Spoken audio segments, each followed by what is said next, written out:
I have a quick but disturbing New Year's Eve real-life axe murder story for you. So if you're into that sort of thing, keep watching. On New Year's Eve in 2014, 23-year-old Christian Gomez of Oldsmar, Florida, was spending the holiday at home with his family. This included his 48-year-old mother, Maria Suarez Casana, his 27-year-old brother Mario, and his 16-year-old sister. Ms. Casana asked Gomez to move some boxes up to the attic for her. Gomez later told police that his mother had been nagging him for days about the boxes. He eventually grew tired of his mother's nagging, and instead of moving the boxes, he killed his mother in their garage by decapitating her with an axe. He then dumped her body outside by the family's trash. When police arrived at around 7:30 p.m., they found Ms. Casana's head inside one of the trash cans. While law enforcement hadn't been called to the home recently, they had interacted with Gomez about 30 times, including a handful of arrests. Those charges had been minor, such as disorderly conduct and resisting arrest in 2009, and loitering and prowling in March of 2014, which wasn't prosecuted. Gomez had a history of mental illness, including a diagnosis of schizophrenia. In 2013, he was held for a mandatory mental evaluation under the Baker Act.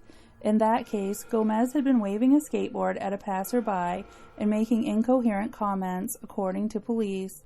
Described as a previously happy and affectionate child, Gomez began acting out around the time he turned 18. He couldn't hold down a job. He didn't want to drive.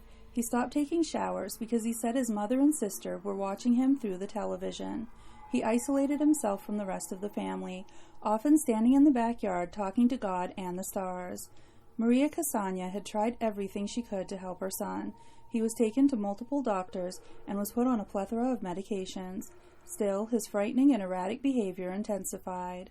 At one point, it said that Gomez had even skinned and buried the family cat.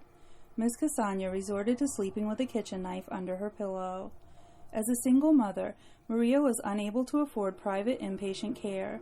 She was unable to find Gomez a room in state facilities, so she continued to care for him herself. Eventually, taking care of her son cost Maria her job. Worried she couldn't leave him alone, she'd bring him with her to the hospital, where she was working and admitting. Gomez often refused to take his medication, so Maria would crush it up and sprinkle it in his food. Gomez discovered this trickery and accused his mother of poisoning him. It's thought this factored in as a motive for committing her murder. Gomez was said to have been jealous of his older brother, believing his mother gave Mario more attention.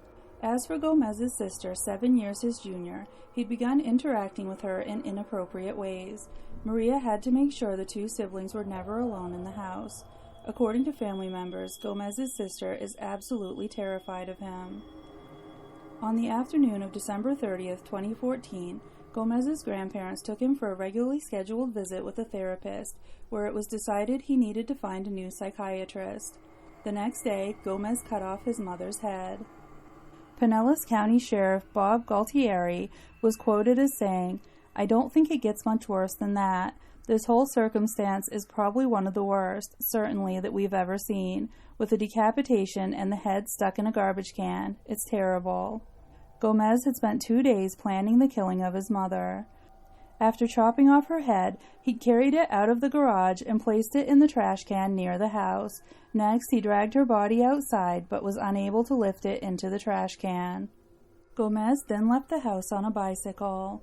At the time of the murder, Ms. Casana's teenage daughter was at work at a pizza restaurant. Older brother Mario was at home in his room. He heard thumping noises, not realizing it was a swinging axe, and came out to see what was going on. That's when he discovered his mother's body and called 911. Christian Gomez was located in a nearby neighborhood after someone called 911 to report a suspicious person riding a bicycle in the area. Police noted he had blood on his socks. He admitted to the killing and acknowledged knowing it was wrong and against the law. Gomez was charged with first-degree murder. After roughly 3 years in a state mental hospital, the state of Florida declared Christian Gomez competent to stand trial. The state seemingly kept Gomez in the hospital long enough for the medications to calm him down.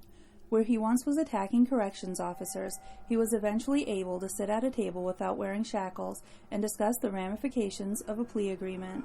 Facing a life sentence, he accepted a plea deal that effectively works out to a 25-year sentence, followed by 10 years of probation and treatment.